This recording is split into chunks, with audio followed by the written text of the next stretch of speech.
అందరికీ నమస్కారం. నేను మీ కీర్తన. మీరు చూస్తున్నారు పొలిటికోస్. తెలుగు, హిందీ భాషా సాహిత్యంలో వారధి ఆవిడ.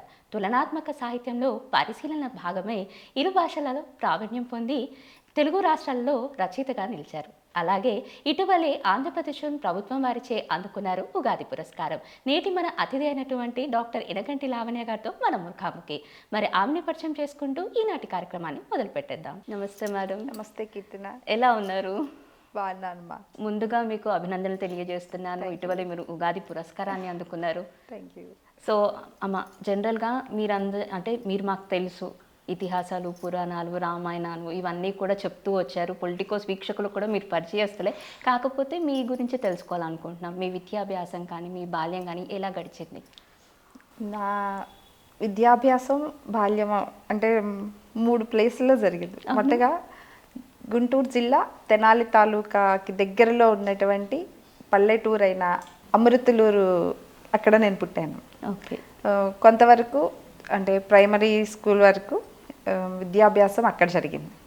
మళ్ళీ తర్వాత మధ్యలో కొంచెం వేరే కారణాల వల్ల తెనాలి రావాల్సి వచ్చింది. అంటే తాతయ్య గారి వాళ్ళు తెనాలిలో ఉంటారు అనుకుని అక్కడికి వచ్చాను. అక్కడ 6th 7th చదువుకున్నా. మళ్ళీ అమృతులూరు వెళ్ళాను. అక్కడ 10th క్లాస్ వరకు చదువుకున్నాను. ఆ తర్వాత ఇంటర్మీడియట్ నుంచి మళ్ళీ తెనాలిలో చదువుకున్నాను. ఇంటర్మీడియట్ తర్వాత మిగతా ఎడ్యుకేషన్ అది కూడా మొత్తం తెనాలిలోనే జరిగింది. డిగ్రీ అంతా కూడా అది BA హిందీ లిటరేచర్ చేశాను. ఇంకా పీజీ వచ్చేప్పటికి ఉస్మానియా యూనివర్సిటీలో చేశాను. అది ఎట్లా అంటే ఫస్ట్ ఇయర్ వరకు మామూలుగా చదువుకున్న, సెకండ్ ఇయర్కి వచ్చేప్పటికి వివాహం అయింది.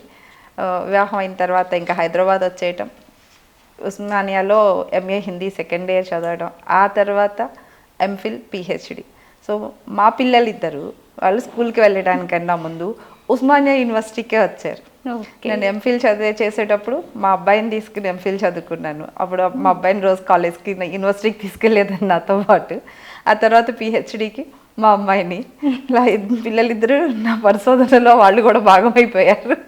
వాళ్ళిద్దరూ కూడా చక్కగా ఉస్మానియా యూనివర్సిటీకి వచ్చి ఆ వాతావరణాన్ని అక్కడ ఆడుకోవడం, యూనివర్సిటీ అంతా ముందు చూసేసి, సహజంగా పిల్లలు ఎవరైనా ముందు స్కూల్కి వెళ్తారు కదా, కానీ నాకు ముందు పిల్లలు యూనివర్సిటీకి వచ్చి ఆ తర్వాత స్కూల్కి వెళ్ళారు అనమాట. ఓకే, రెండింటిని బాగానే మేనేజ్ చేశారు అయితే, పిల్లల్ని ఇటు మీ చదువుని. ఓకే, మీ పూర్వీకుల్లో ఎవరైనా సాహిత్యం మీద అభిలాష ఉన్నవారు ఉన్నారండి? పూర్వీకులు అంటే అటు అమ్మ సైడు నాన్న వైపు, 2 వైపులా ఇద్దరు సాహిత్యాలు చదువుతారు. పుస్తకాలు చదవటం ఇద్దరికి బాగా అభిలాష. ఎలా అంటే మా అమ్మమ్మ గారికి కళ్ళు కనిపించవు, అయినా కూడా ప్రతిరోజు అమ్మ వాళ్ళు ఒక 7-8 మెంబర్స్ అనమాట. వాళ్ళు ఎవరో ఒకళ్ళు ఉదయం ఒకళ్ళు, సాయంత్రం ఒకళ్ళు అటు రామాయణాలు కానివ్వండి, భారతం, భాగవతాలు, వాటితో పాటు ఆ సమయంలో ఉన్నటువంటి ప్రముఖమైనటువంటి నవలలు అవి చదివి వినిపించేవాళ్ళు. ఆమెకి కళ్ళు లేకపోయినా ఆ సాహిత్యాన్ని తెలుసుకోవాలని, అవన్నీ చదువుకోవాలని ఆమెకున్న అభిలాషను చూస్తే, మరి చిన్న వయసు నుంచి అట్లా చూసినప్పుడు అమ్మమ్మకే కళ్ళు లేకపోయినా అన్నీ తెలుసుకోవాలి, నేర్చుకోవాలి అని ఉన్నప్పుడు, అన్నీ మనకు భగవంతుడు బాగా ఇచ్చినా కూడా మనం అవేమీ చెయ్యకపోతే ఇంకా మన జన్మకి సార్థకత ఏంటి అనిపించేది. ఆమె తెలుసుకోవటమే కాదు, అసలు చక్కగా చదువుతుంటే విని ఆమె గుర్తుపెట్టుకుని అవన్నీ చిన్నపిల్లలకి అంటే మాకు ఆ విషయాలు చెప్తుండేవాళ్ళు. రామాయణంలో అమ్మ వాళ్ళు చదివి వినిపించినవి అన్నీ నేర్చుకుని అవన్నీ మాకు కథలుగా చెప్పేవాళ్ళు ఆమె. సో చదువు లేకపోయినా ఆమె విని గుర్తుపెట్టుకుని చెప్పడం అనేది చాలా గొప్ప విషయం కదా. అలా అన్ని సాహిత్యాలు అమ్మమ్మ గారు అన్ని నవల్స్ ఇంకా అడుగుతుండేవాళ్ళు. ఆయన పుస్తకం కొత్తదేం రాలేదా, అప్పట్లో ఉన్న రైటర్వి వాళ్ళ పుస్తకాలు ఏం రాలేదా, ఇవన్నీ అడుగుతుండేవాళ్ళు. భలే ఆశ్చర్యం అనిపించేది మాకేంటంటే, చిన్నతనంలో అమ్మమ్మ గారు ఊరు వెళ్ళినా మాకు అమృతులూరులో ఉన్న అమ్మ లైబ్రరీ నుంచి పుస్తకాలు తెచ్చిపెట్టమంటే, నవల్స్ అంటే పెద్దగా తెలియదు, పేరు చూసి ఇది పేరు ఏదో బాగుంది, కవర్ పేజ్ బాగుంది, అది చూసేసి ఏదో ఒకటి అమ్మ పుస్తకం తెచ్చిపెట్టమంది కదా, అది తీసుకుని పక్కన చందమామ, బాలజ్యోతి, బాలమిత్ర, ఇంకా చిన్న పిల్లలు బాల సాహిత్యం ఉండేది కదా, అలా అవి చదువుకుంటూ ఉండేదాన్ని. కొంతసేపు అవి చదువుకుని తర్వాత అమ్మకు పుస్తకం తీసుకెళ్ళి ఇవ్వడం. అమ్మమ్మ గారు ఊరు వెళ్తే అక్కడ కూడా అంతే, చాలా పక్కనే లైబ్రరీ, కొంతసేపు కాలక్షేపంగా లైబ్రరీకి వెళ్ళి ఆ బాల సాహిత్యం చదువుకోవడం.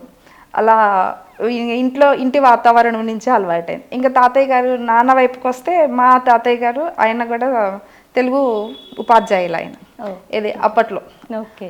ఇద్దరు తాతయ్యలు స్వాతంత్ర సమరయోధులు, ఇద్దరు స్వాతంత్రం కోసం జైలుకి వెళ్ళిన వాళ్ళు. ఆ విషయాలన్నీ చెప్తూ ఉండేవాళ్ళు. ఈ తాతయ్య గారు అయితే ఇంకా కొంచెం సాహిత్యం మీద అభిలాష ఎక్కువ ఉండేది. ఆయన పేపర్ చదివినా కూడా మమ్మల్ని పేపర్ చదవమనేవాళ్ళు. ఈరోజు దానిలో విషయాలు ఏం నేర్చుకున్నావు, నీకు ఏది నచ్చింది, అలాంటి క్వశ్చన్స్ అడగడం అలాంటివి చేసేవాళ్ళని.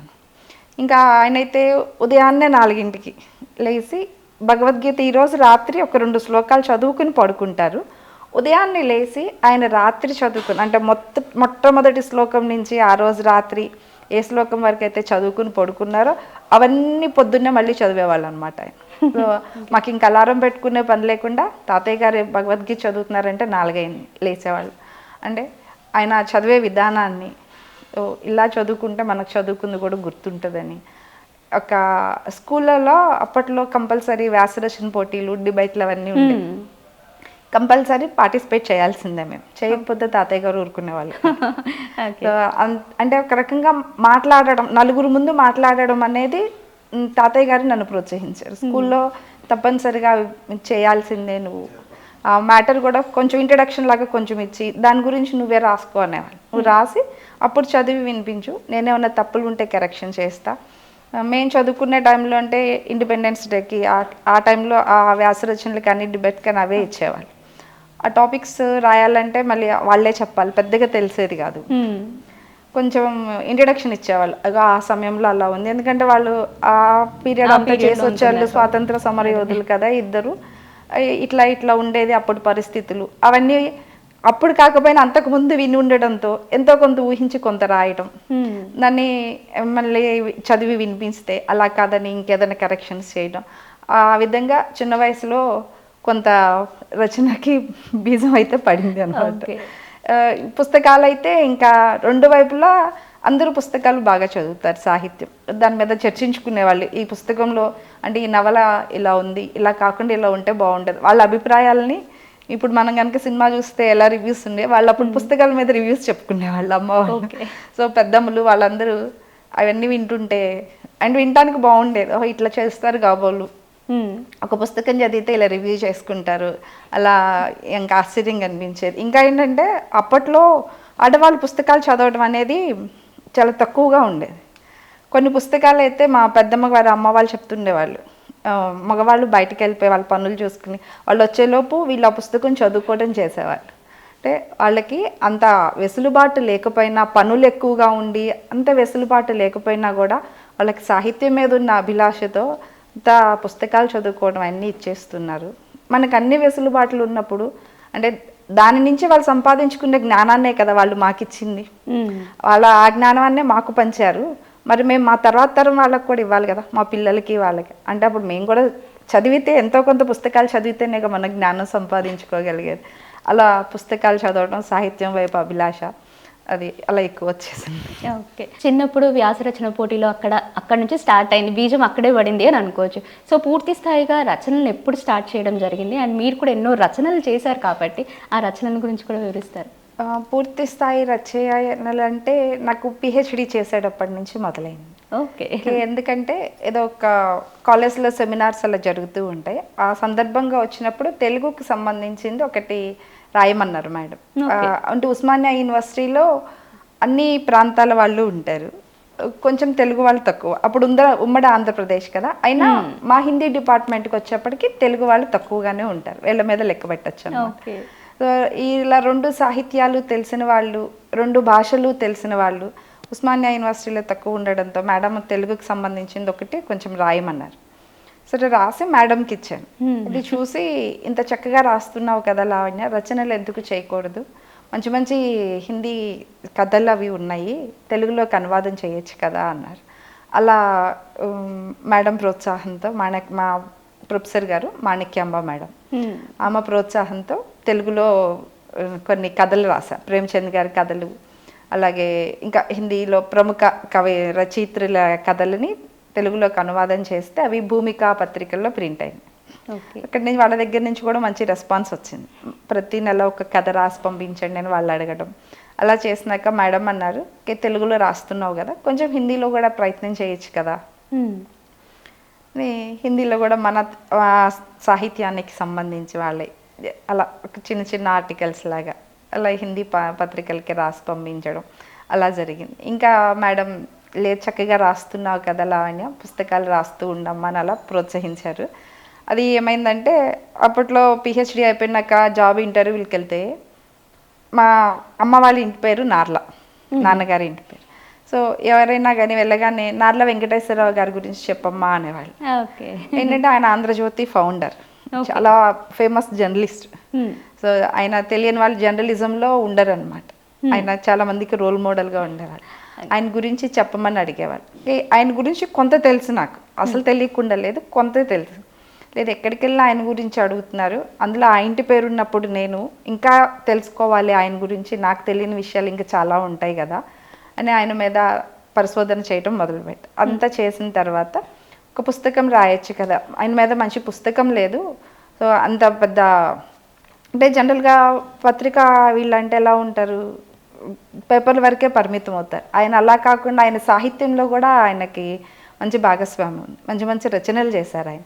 దీని గురించి తెలియదు కదా, వచ్చే తరం వాళ్ళకైనా తెలియాలి కదా, ఒక మంచి పత్రికావేత్త అండ్ సాహితీవేత్త ఆయన గురించి తెలియచేస్తే బాగుంటుంది అన్న ఉద్దేశంగా నార్ల జీవితం సాహిత్యం అని ఒక పుస్తకం రాశాను. సో అది చదివిన వాళ్ళు చాలామంది మాకు తెలియని చాలా విషయాలు పుస్తకం ద్వారా తెలుసుకున్నామమ్మా అని.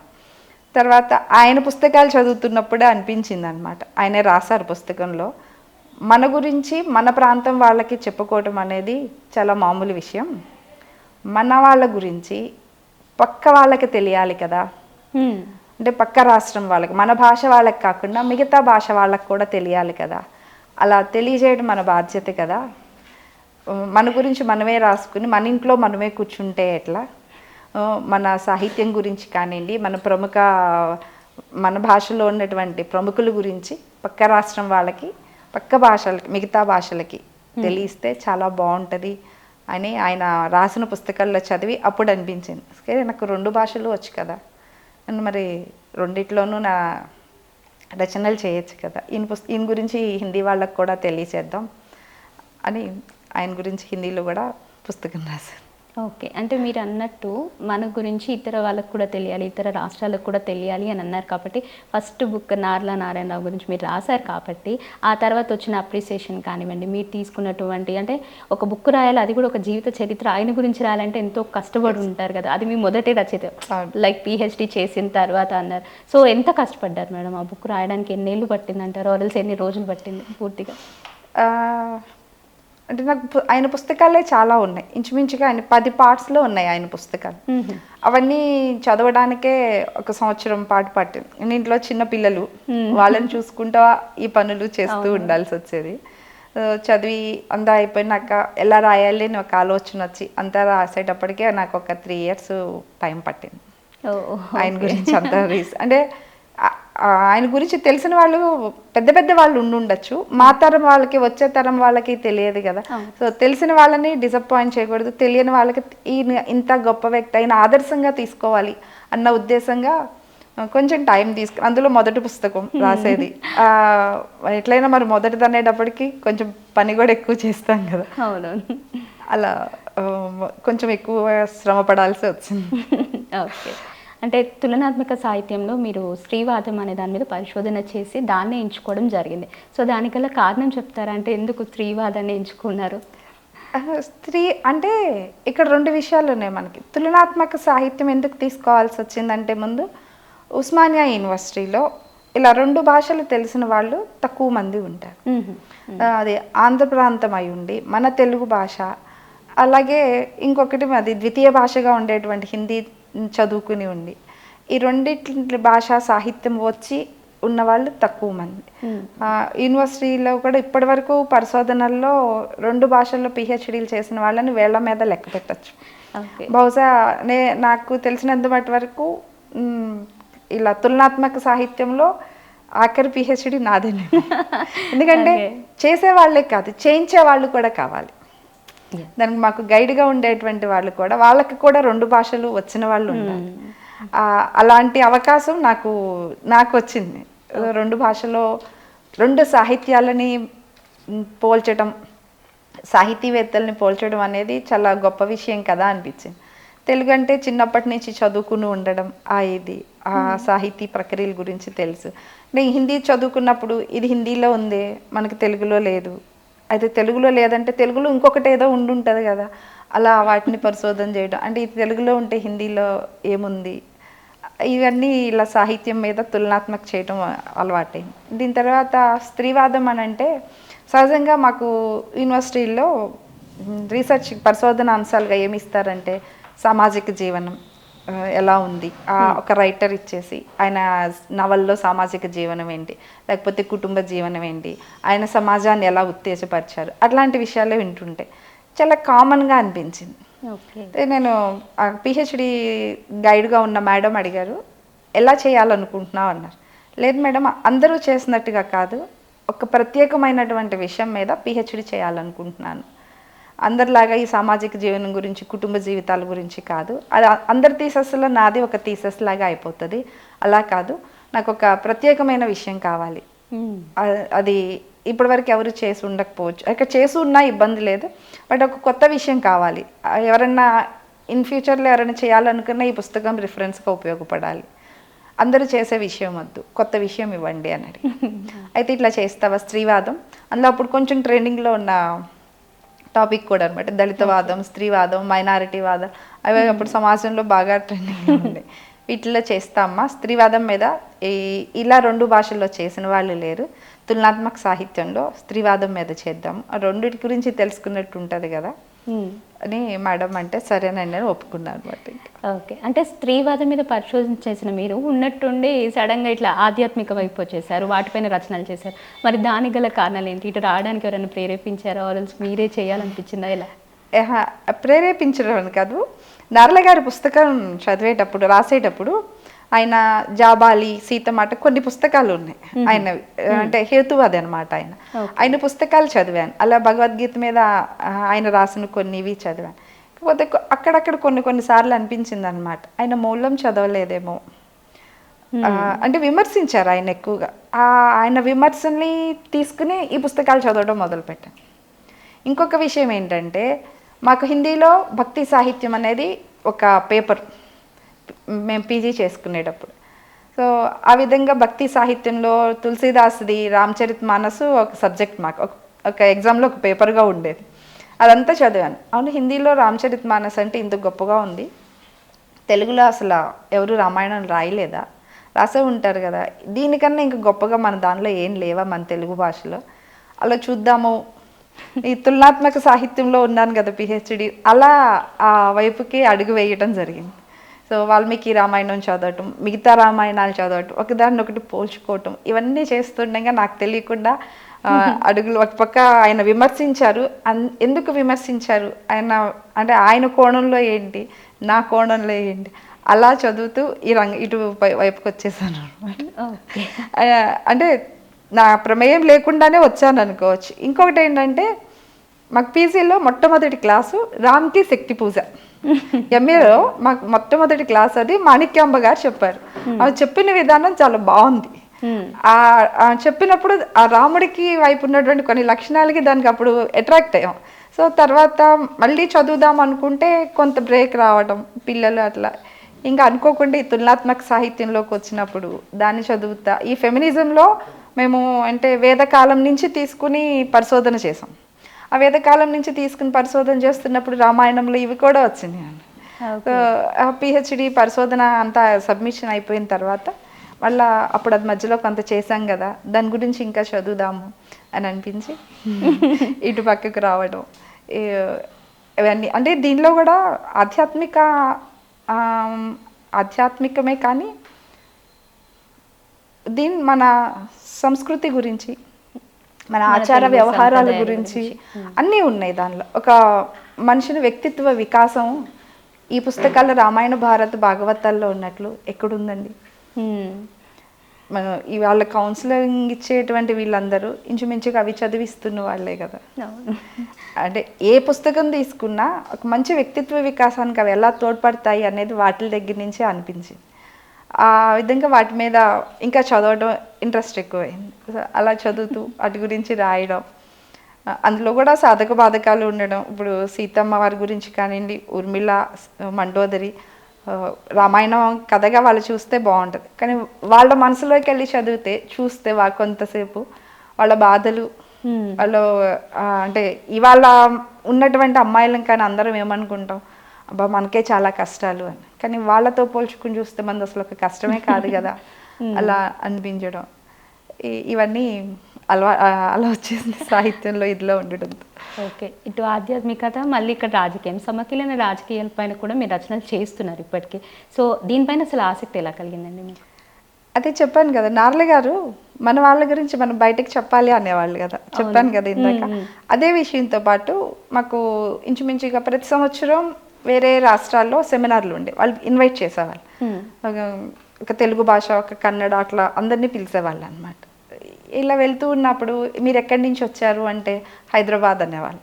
సిబిఎన్ గారి స్టేటా అని మమ్మల్ని చాలా స్పెషల్గా ట్రీట్ చేసేవాళ్ళు. ఓకే, ఆయన ఎటు రారు కదా, ఆయన మేము కలలేవు, ఆయన స్టేట్ నుంచి వచ్చారు కదా మీరని ఒక స్పెషల్ ట్రీట్మెంట్ అనమాట.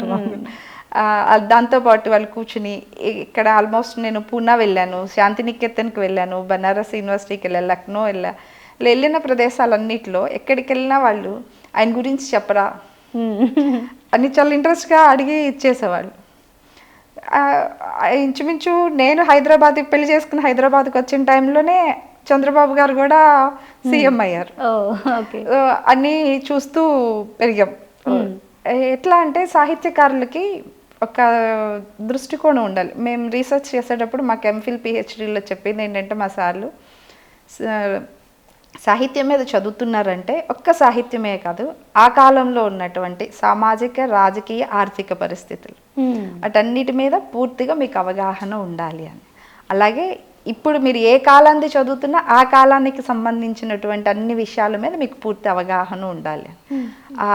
వాళ్ళు చెప్పినటువంటి ఆ విషయాన్ని పట్టుకుని అన్ని విషయాలు ఇక చేసుకుంటూ వచ్చి, అదే సమయంలో ఈయన ఇక్కడ ముఖ్యమంత్రిగా ఉండడం, మా ప్రొఫెసర్స్ చెప్పిన మాట, ఒక పక్క సాహిత్యంలో ఇచ్చేస్తా, హైదరాబాదు రోజు రోజుకి మారిపోతున్న ఆయన చేస్తున్న పనుల వల్ల అంత రోజు రోజుకి మారిపోవటం, ఇవన్నీ చూస్తూ తెలియకుండానే ఆయన మీద అభిమానం ఎక్కువైంది.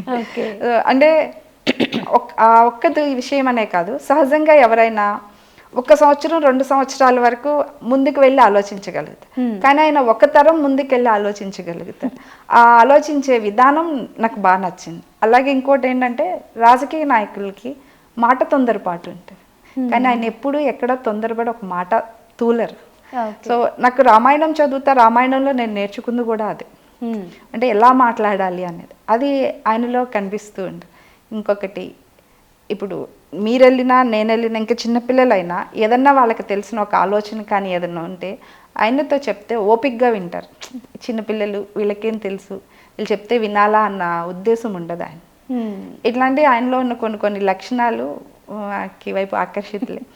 ఆయన మీద కూడా ఒక రీసెర్చ్ చేశాను ఇంచుమించుగా చెప్పాలంటే. సో అప్పటి ఈ రాజకీయాలతో కూడా కలిపి, అంటే చంద్రబాబు గారిది చేయడం అంటే 70s నుంచి రాజకీయాలన్నింటినీ చదవడం 2 రకాలుగా ఉపయోగపడింది అనమాట.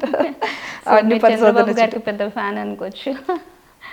ఫ్యాన్ అంటే అభిమానం, ఆయన చేసిన పనులకి వీటన్నిటి. ఎంత రాముడు అంటే ఇష్టమో చంద్రబాబు గారు అన్నా కూడా అంతే. ఇద్దరిలో ఎవరు ఎక్కువ తక్కువ అనేది లేదు. చంద్రబాబు గారిని దేవుడితో పోల్చారని చెప్పుకోవచ్చా? నేను దేవుడితో పోల్చానని అట్లా, రాముడు కొన్ని ఎలా పాలించాలని చెప్పారు, పాలకులు ఎలా ఉండాలని.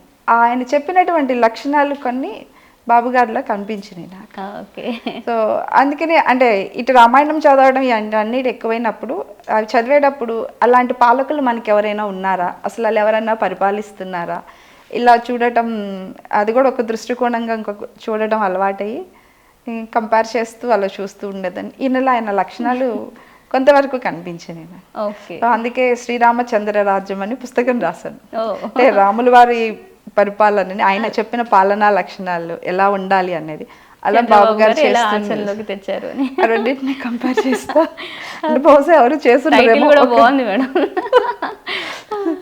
మరి ఎవరు ఒక నాయకుడిని అంటే ఇక్కడ రాముడిని కూడా పాలకుడిగా చూస్తే ఇద్దరు పాలకుల్ని కంపారిజన్ చేసినట్టు ఉంటుంది. So అలా చూసి చేశాను అనమాట. సూపర్. మీ ఐడియా, మీ థాట్ అంతా సూపర్ మేడం అసలు. అంటే మీరు అన్నట్టు ఎవరికి ఇలాంటి థాట్ రాదేమో బహుశా మీకు వచ్చినటువంటి థాట్. సో మేడం, యాక్చువల్గా మీరు లైక్ తులనాత్మక సాహిత్యాన్ని తీసుకున్నప్పుడు దీని వెనకాల మీ కృషి ఎంతవరకు ఉందనుకోవచ్చు? అంటే ఎలా కృషించబడ్డారు, ఎన్ని కష్టాలు పడ్డారు, దీని వెనకాల ఎవరైనా సపోర్ట్గా నిలిచారా, మీకు ఎలా ఉంది? ఇష్టంగా చేసేటప్పుడు కష్టం అనిపించదు. అదే, అంటే ఇది కూడా కరెక్టే, పాయింటే. బట్ 2 భాషలను దట్టు ట్రాన్స్లేషన్ కూడా మీరు తీసుకున్నారు కాబట్టి ఎంతో కొంత కష్టం అయితే కూడుకున్నటువంటి పరిస్థితులు కానీ మీకున్న సమాజంలో కానీ మీ ఫ్యామిలీ కానీ ఇవన్నీ కలిసి ఉంటాయి కాబట్టి ఎలా కృషి చేశారు దీన్ని? యాక్చువల్గా నిజంగా ఈ విషయం చెప్పాలంటే కుటుంబ సభ్యులు బాగా సపోర్ట్ చేస్తారు. అమ్మ నాన్న కానీ మా వారు కానీ పిల్లలు కూడా.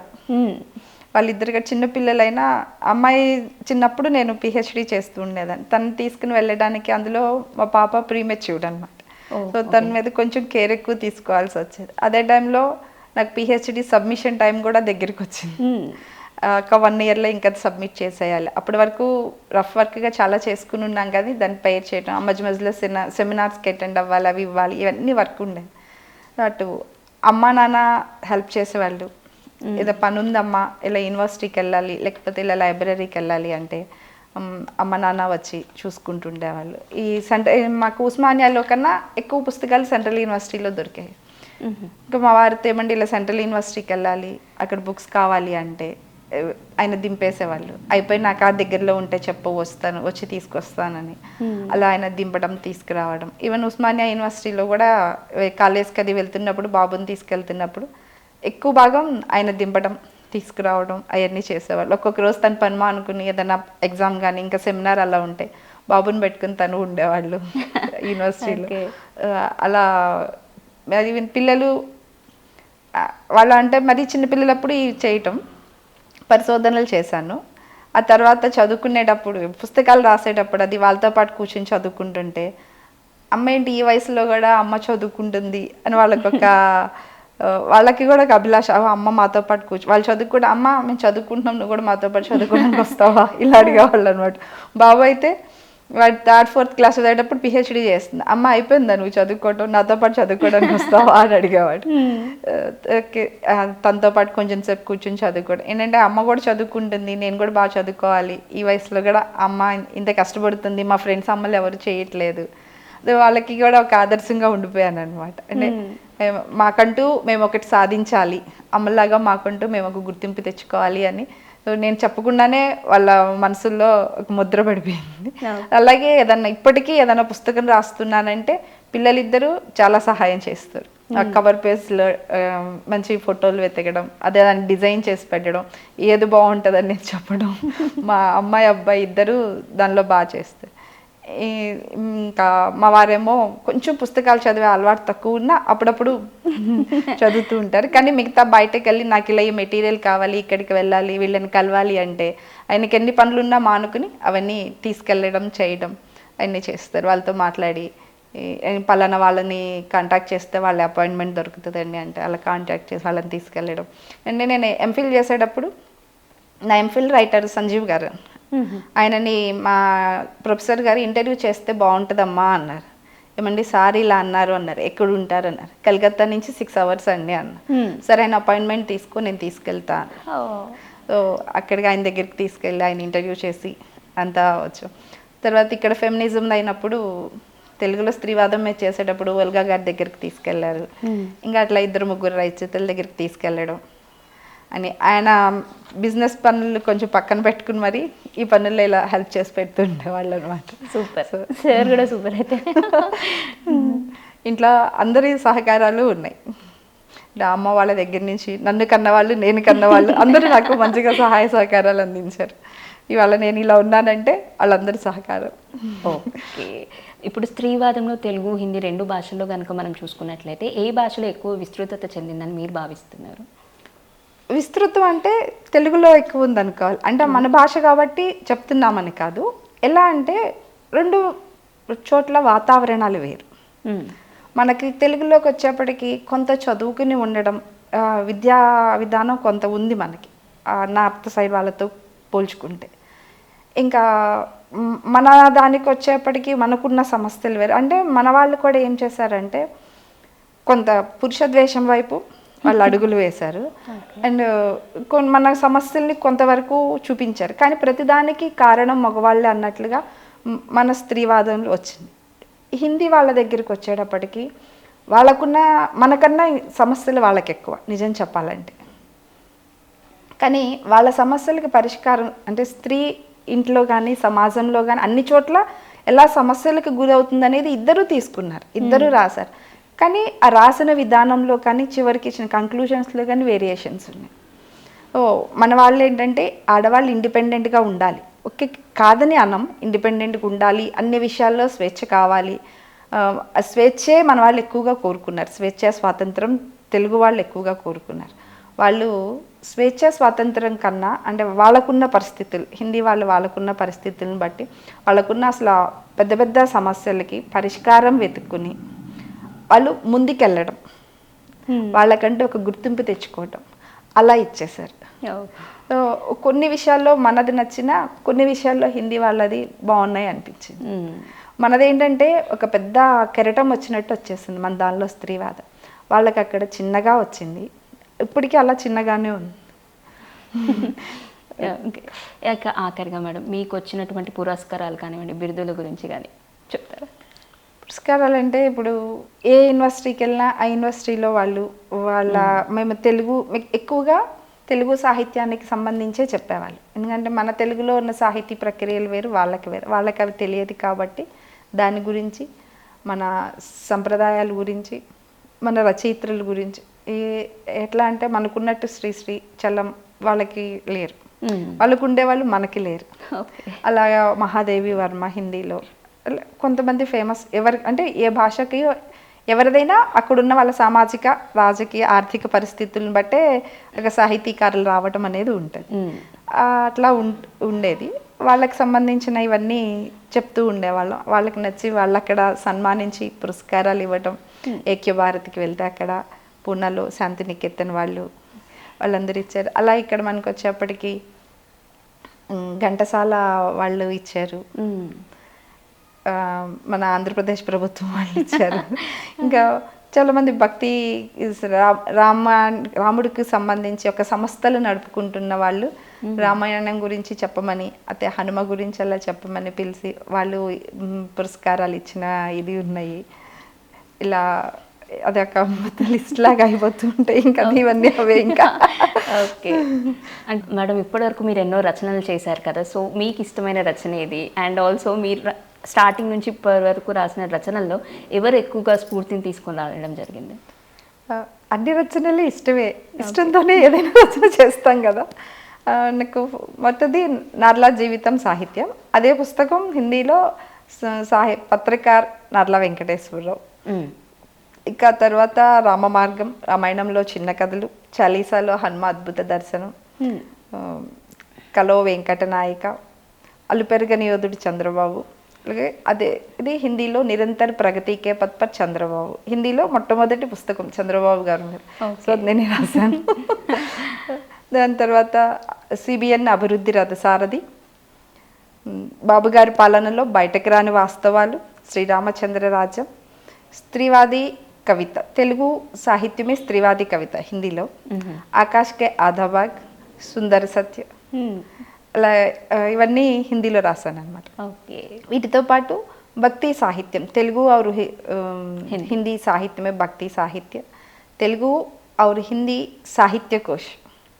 సో జనరల్గా ఏంటంటే అందరికీ డిక్షనరీ తెలుసు, ఇది సాహిత్య కోశ్ అనమాట. అంటే తెలుగులో ఉన్నటువంటి రచయితలు, ప్రముఖ రచయితలు రచయిత్రుల గురించి, అలాగే మన తెలుగులో ఉన్నటువంటి 2 తెలుగు రాష్ట్రాల్లో ఉన్నటువంటి గుడులు, పర్యాటక ప్రదేశాలు, వీటన్నిటి గురించి కూడా ఒక సాహిత్య కోశం ఒక పుస్తకం రాశాను. అలాగే రవీంద్రనాథ్ ఠాగూర్ గారి విశ్వ పరిచయని తెలుగులోకి అనువాదం చేశాను.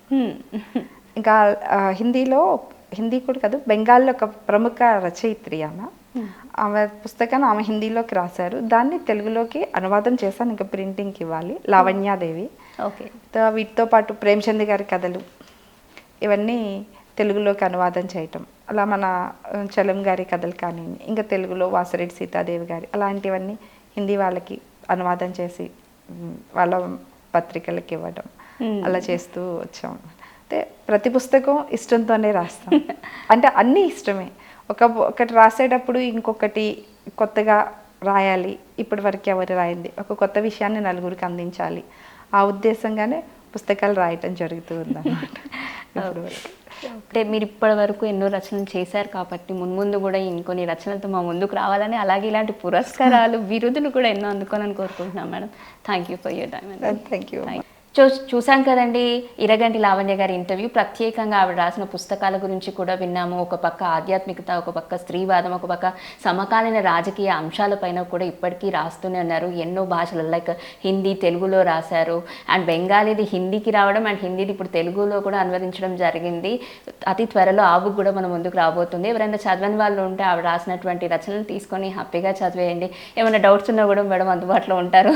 సో ఖచ్చితంగా మేడం కూడా సమాధానాలు ఇస్తూ ఉంటారు. ఈ ప్రోగ్రామ్ మీకు నచ్చిందని అనుకుంటున్నారు. మరో గెస్ట్తో మళ్ళీ ఇంకొక కార్యక్రమంలో మళ్ళీ కలుద్దాం. అంతవరకు చూస్తూనే ఉండండి Politicos. This is Keerthana signing off. Please subscribe to the channel and download the Politicos app from the links in the description.